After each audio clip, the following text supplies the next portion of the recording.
Les rues de la capitale se remplirent de tout un peuple en rage qui réclamait du pain et le retrait de la maudite réforme des vieux jours.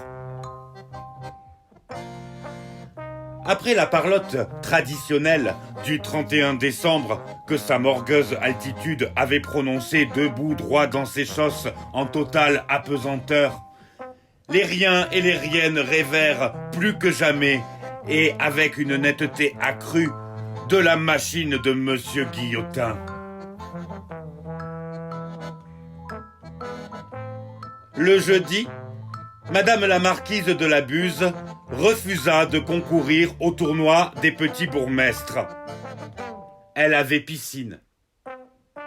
Et accessoirement, une pandémie et une grève de médicastres à gérer.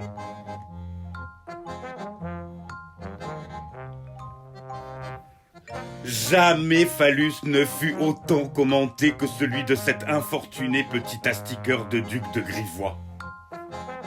Cet impudent organe, qu'on disait aussi conséquent, provoqua une série de séismes. Dame Birreguite ravalait de la façade, qui se piquait de modernisme et se voulait toujours à la pointe de ce qui se faisait de plus tapageur et clinquant, avait fait procéder dès son arrivée au château à de fort coûteuses rénovations et changements de meubles. Tout cela, bien entendu, aux frais des riens et des riennes. Madame la duchesse de la Courge déclara fort modestement qu'elle ne briguerait point la charge de premier grand chambellan. Elle n'avait pas de barbe.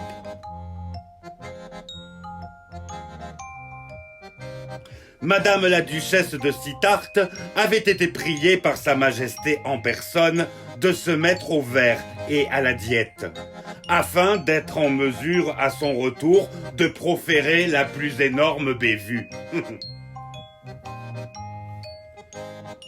Monseigneur le duc de Gazetamer, grand chambellan aux affaires domestiques, forgea une nouvelle expression.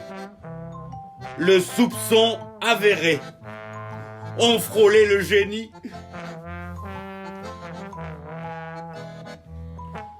Godefroy Bouillant à l'envers n'était point seulement un grand sophiste et un prodigieux calculateur, c'était aussi un génial géomètre.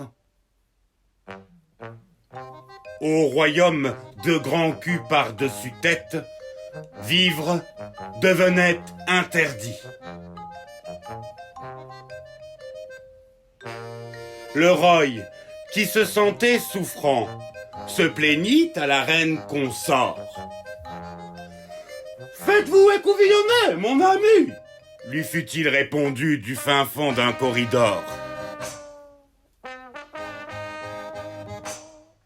Ainsi en allait-il en start-up penetione au temps de l'épidémie de grippe pangoline.